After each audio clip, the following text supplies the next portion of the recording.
In the Room podcast with a special guest. I have Zach Rocky Richard on, 5-2-1 amateur MMA fighter, fighting for another title, 145-pound featherweight title for reality fighting, January 4th at Mohegan Sun. Zach, welcome to the show, man. It's been a while since I talked to you, a few fights since I talked to you. How you doing, bro? I'm good. How are you, man? I'm doing great, man. Great.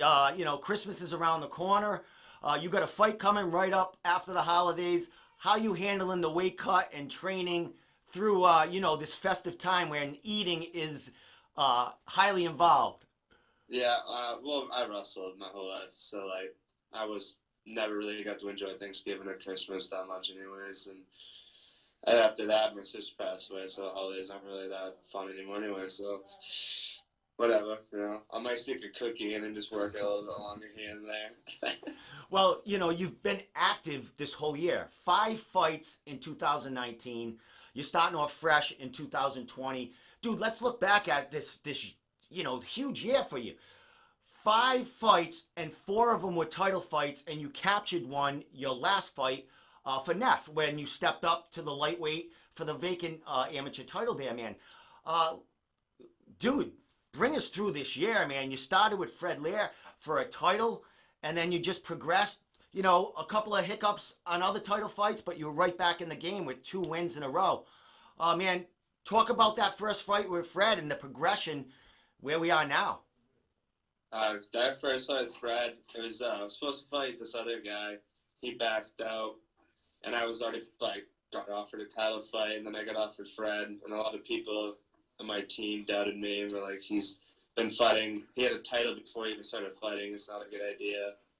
But me being me, I took it anyways. And halfway through the fight, I was gasping for air. I was like, holy fuck, I'm doing this. So, yeah, I look back at that fight, and if I just would have done a little bit more cardio and maybe try something other than a freaking wizard every time I did a takedown, I would have been a little bit more successful. But that was I love watching that fight. It was a banger. That fight didn't upset me that much. He went pro right after. The fight with Tom now, 2 months later. I'm a little bit less salty about it now because he's just knocking everyone. Yeah, exactly. Yeah. I had to throw that in the 91. I was like, yeah, thanks. Just want to everyone know I made it 5 rounds with the guy. But yeah, that fight was just super frustrating. I didn't really work on my wrestling at all until recently because I thought I have so much other stuff I need to learn in MMA that wrestling is not what I need to be doing. And then Tom just kept taking me down. And then I'd think he'd take me down and then he'd come up and hit me. And yeah, I just was so frustrated. I didn't know how to adapt on the fly. It's things me and Devin have worked on a lot. And I've been wrestling with the high school wrestling team now. And I've been coaching one of the kids, and he's a stud. So things are going to be a lot different. Me and Tom train together now, too. So I'm getting all those things he got me on, Well, here's the thing. He probably don't want to face you. You guys don't want to face each other. Again, I mean, you're building each other for the pro and the future now. You already faced each other, had a great 5-round war in there. Like you said, he was taking you down, and, you really didn't focus on that wrestling. But it seems like that fight, kind of like you said, you jumped on that wrestling and it lit a fire under you. You've been smoking people since, man. I mean, you just had a title fight, 5-round title fight, but you dominated that fight against, a dude that's a real up-and-coming undefeated fighter, man. So from that fight with, Tom, what did you learn, not only, wrestling, but more about your game and maybe upstairs too? I just learned to think on the fly a lot more. We talked to my corners and what I need to be hearing in between rounds. The whole keeping my hands up but not getting taken down, that was the biggest thing. I didn't know how to get over that, but now everything's starting to click. I took that fight with Miguel on a 2-week notice right after that, and everyone once again was like, it's a bad idea, and I'm like, I don't really care, I'm going to do it and just prove myself.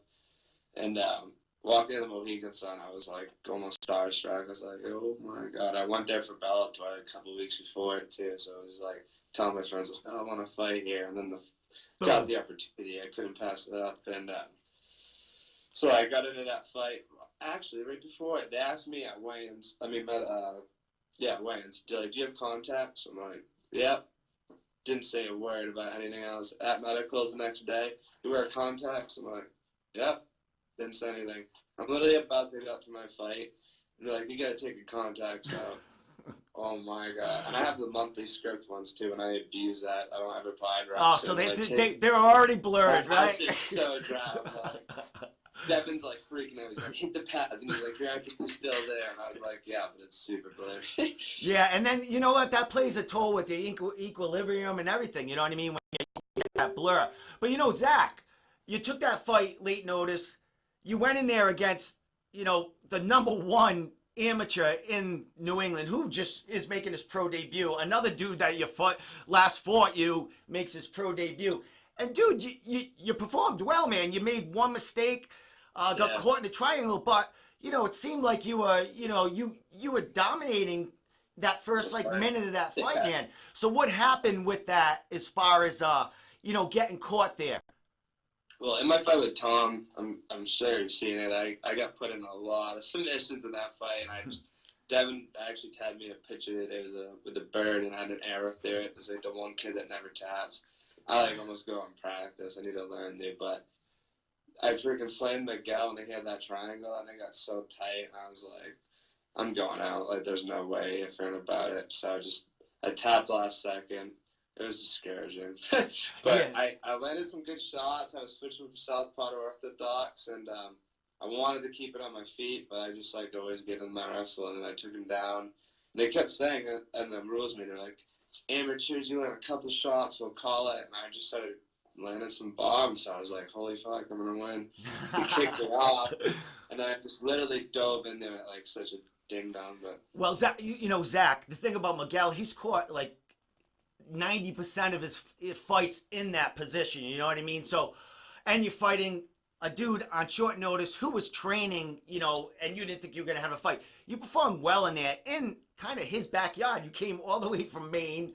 Yeah. Fought Miguel there, put on a good show, and now you're back there after, you know, 2 great fights, a first round slam win, you know, back in when was that? September. I mean, you've been in training camp your whole AMI career, I think is like 17, 18 months long. Dude. And the longest break I took was like 4 months. but I mean, you had them fights the fights you get to prepare for. I mean, it's a grinding war. I mean, it's not an easy fight for anyone. So it showed in your last 2 fights. I mean, you fight, you know, a quick finish, then you fight a kid that's, you know, highly regarded in the Neff cage as, you know, a high prospect in there. And you know, you... A lot bigger than yeah. I'm supposed to pitch in the next day with like 178. Yeah, now, what was the why was the move to 155? Because the belt was there, or it was just a matchup that was easy for you to, you know, it was easy to put together? Well, I took the fight at 55 after my Miguel fight, and it was just like it was a couple pounds, and I have a full-time job, and I got offered to be in this tournament for the belt, and it was like me, Devin Corus, and that Muhammad kid, and Mike Murray, and then everyone backed out, and then I was supposed to fight Devin Corson, and then Devin backed out, and then they offered me Mike, and I was like, well, yeah, why not? Yeah, why not? I'm fighting every other beast in New England. Why not, you know, throw another one in there? But where did this, I mean, you know, you've been there before, you know, undefeated, the big name here. Yeah. What was the difference in that fight? What did you see in him that you might have saw early in your career? Because, you know, you got so many more fights than him. What did you see in that cage that was the difference in that fight for you? If you watch the Tom fight and then the me and Mike fight, it's the same thing. He didn't really learn on the fly, and I just kept taking him down. I wanted the fight to be on the feet because I thought I would knock Mike out, and he kept kicking me. So I'm like, if I catch his kicks, he's going to stop kicking me, and then I can just outbox him. And then he just kept kicking me, so I just kept taking him down. And I knew he was going to keep doing it by the 5th round because it was like his only freaking thing he had, apparently. No offense to Mike, that's not what I'm saying, but no, I knew he'd keep doing it. It was just a mistake. I also knew, like, when I first came out, usually he's all cocky and, like, points in the middle or something. And, like, I had, like, 300 people there. It was pretty loud for me. And he was kind of just, like... So I was like, I think I got in his head pretty early in the fight. And I was like, all right. Yeah, he didn't make too many mistakes. And Well, I just couldn't get how big he was compared to me. yeah, Like, yeah. the next Well, day. yeah. Well, that's you're fighting in his his weight class. I mean, what was he like 175, 180? It was like 178 a couple days later. I weighed 160. I mean, Hey, 35, dude, props to you. I mean, you're fighting bigger guys. You're fighting champs. You're fighting, undefeated dudes, man. You're not taking easy fights, and it's propelling you, dude. Is this gonna? I mean, well, we're going into January, but this is going to be your 5th title fight in a row, I do believe. Like, so it'd be Fred, Tom, Miguel. It'd be my and then 5th. But I had that one in the middle. Yeah, that one. Yeah, not in a row, but 5th title. All right, so you had that one when you finished the kid in like a minute or something. All right, what are you gonna do? I forgot about that one. You dropped him right on his, right on his head. Which basically. was a feel-good moment for me because that's kind of like Miguel had me and I tried to slam him. It was a triangle, but Yeah. it was like the same thing. And the crowd went nuts when he got on top of Yeah. me. That just like pissed me off. I was like, all right, hold on, buddy. well, I mean, Zach, not to go back to the Miguel fight. I mean, you've finished people that way. You've been caught in a triangle before when you were able to slam that down and break that free. You know what I mean? So, I mean, it works for you, but you can't get stuck in that too many times. You know what I mean? Yeah. Which you're learning as an amateur. Now, we're fighting in January 4th, the first card of the year in New England. You're fighting for reality where you had that fight with Miguel. You're going back there. You have a training camp. You're fighting Randy Francis, who fought on the same card as you when you fought with Miguel. I think he had a first round finish. Randy's a veteran in the Connecticut, Springfield area, fighting all over. The dude's fought for plenty of belts. I think he's won a couple of belts in the Emmy ranks and different promotions. He's fought, Kenny Champion. He's fought Aaron Hughes. He's fought Mike Kimball in the past, man. He's fought a shitload of real great fighters. So how are you approaching this? Here's another veteran, another young stud just like yours, a dude that's used to grinding fights, going the distance, man. How are you approaching this one, and how do you see Randy as an opponent? I'm really excited for it. I have a lot less nerves going into this fight. Going into the fight with I can't remember his name, but the kid I slammed. I was so nervous for that fight because I lost to Tom, then I lost to Miguel. So I was like, if I lose this fight, like everyone's gonna be doubting me. So I got that huge win, and I really played it safe with Mike because I was like, I can't f this up again, So going to this fight, and I feel like if Randy wants to brawl, like I'll brawl with him. If he wants, like, it's just gonna be whoever pushes the pace. So it's gonna be that type of fight. I don't know if it's gonna be in the feet or on the ground. It's gonna be whoever wants it more, and I'm excited for it. I think it's gonna be a banger. It's a great fight. I'm excited. It's 3 rounds too for the title fight. I'm training for 5 rounds, so I feel like I'm gonna have some extra gas in me. Yeah, exactly. Now it's back to the featherweight. Here we are, Christmas again. Now you're back into weight cutting and stuff like that. I mean, how is that? How is the progression back down? You know what I mean? How you feeling? And was the progression easy? Was it something that you can go back and forth if you have to? Yeah, I used to fluctuate my weight all the time in wrestling, and I know people say it's unhealthy, but it happens, 45 is not that hard. I weigh like 160 naturally.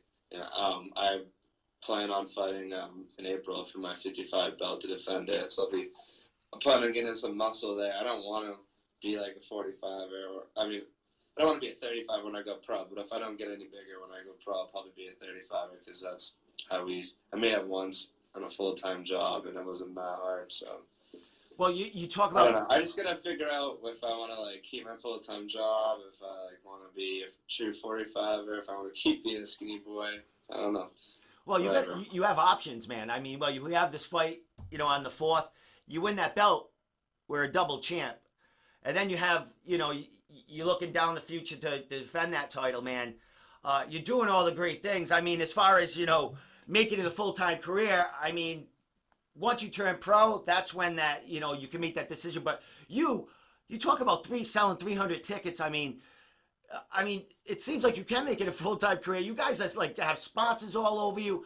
How does a young amateur like you, working a full-time job, selling tickets, and running around getting them spots. Is there anyone that helps you, or you do all this on your own? My father helps a lot, and so does my mother, obviously. But my father does a lot of the running around for me, and I just grew up knowing a lot of people of small towns and I own companies, and I went through a little bad phase of my life, and now I'm doing good again. So they're all, and then they're actually getting businesses from me because I'm selling so many shirts, fighting for all these leagues. Mm-hmm. So it just happens. But yeah, my dad, if I didn't have my parents, I'd be in a world of trouble. That says they support, this fighting, goal you have, right? Oh yeah. Excellent. Oh, yeah. Excellent. They love it more than me, I think. Oh, that's awesome. Well, that's awesome. It's like their night out to go see their son, put on a show. That's great. So, yeah. My mom's nervous mess, but when it's all said and done, she's a little bit better. Yeah, that's all. She must brag the day after. Oh, Zach, he's, knocked someone out. So that's awesome, man. You have that behind you. As far as who's getting you ready for this fight, I know you cross-train here and there, but Nastos is your place of resident, your gym, head coach Devin there, man. Who else? Where you getting training from? Who's getting you ready for this fight? Well, I've been wrestling a lot with this kid named Noah Hernandez. He's a beast. He got like 5th in New England as a sophomore in wrestling last year. And I wrestle with him Mondays and Fridays. Nick Miles has been like my karate coach lately. He's a kid my age, so we hit it off, and I'm helping him with the whole wrestling and being more of a brawler. Colton Blanchard's always been my boy. Him and Jamie Sprague helped me out so much. And Keegan, he's at Evo and Nostos, and he's no matter how tired that guy is, I'd be like, "Can I get some pads for a video?" He'd be like, "Sure." Like, it'd be fit the whole time, and he's the reason that I got into fighting so easy, because he would freaking kick me and punch me so hard in practice, and I would just whatever, and I'd go back, and then I was like, all right, well, I think I can handle this. Yeah, exactly. Yeah, if I could take it from him, I could take a shot in the cage there. He dropped me sometimes. He'll be telling everyone he's teaching class, be like, all right, guys, go 10-20% on striking, and then I lean a clean shot on him, and then I'm like, oh fuck. Oh, here he comes. Well, watching you guys, you main dudes, man, you put it on in training there. We got Jake Bagley over there. We got, Cam. All these guys killing each other over there. I mean, putting videos out of real, training, hard training, man. And it's showing, man, there's a bunch of champions coming out of that, the Maine area, the New Hampshire area, dude. And you guys are migrating this way, man. A couple more questions before I let you go, Zach. You're making your second trip to Mohegan Sun here. What's the feeling now? You already been there. You fought for, a huge fight there. Short notice. How's the feeling? How's the nerves going into this time? Yeah, there's really no nerves. Now that I have, the belt and mini F, and I've got all my kicks out of the way, I'm a lot less nervous. I've watched a whole bunch of fights in Mohegan. I watched my coaches fight there. So I'm used to the whole atmosphere. I've been there more than I've been to Aura or any place else now. So I like it. And they actually have so much room in that locker room compared to the other promotions I've fought for. So no offense. No. The locker room's got some room. They got a big spread back there for the media. Dude, I like the place myself, too. I can't wait to go there. It's as far as a crowd, I know they're coming a long way, but, I mean, you sell tickets. Is there some people making the trek with you this way? Yeah. I got 100 tickets. Oh, my Lord! Good for you, dude. What are you guys taking a caravan this way? What's going on? They might. They've had buses go and everything. My parents had parties at the house before they let go. Oh yeah, they party it up. Oh, that's awesome, man. That is so good for you, bro, man. Good things for you. 2020, man. There's a college open in January 25th. My parents are like, we'll go, and I'm like, you guys need to chill. It's just a wrestling tournament. They love it, so whatever. Yeah, dude, that's cool, man. That down the line, they're gonna get a Winnebago, and they're just gonna follow you around the country when you're fighting for the bigger stages, man. That's cool, bro. Right. That's cool. All right, last thing, my friend. Shout outs. I know you got a million sponsors. If you got a shirt or something, or you just want to shout them out, let it go. Look it. We think a lot. You got something ready already? You got it? Oh, you're the man. So, first off, my boy Kevin Hansen, he's battling cancer, so I just want to give a shout out to him. Thanks, Pavin, Uncle Pete's Relief. Got the best medical marijuana around.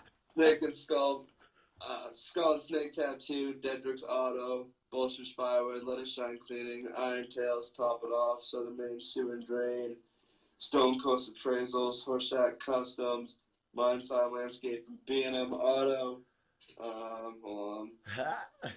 Beagle Graphics, Uncle Paul, Brother Bob, Brother Flash, Brother Josh.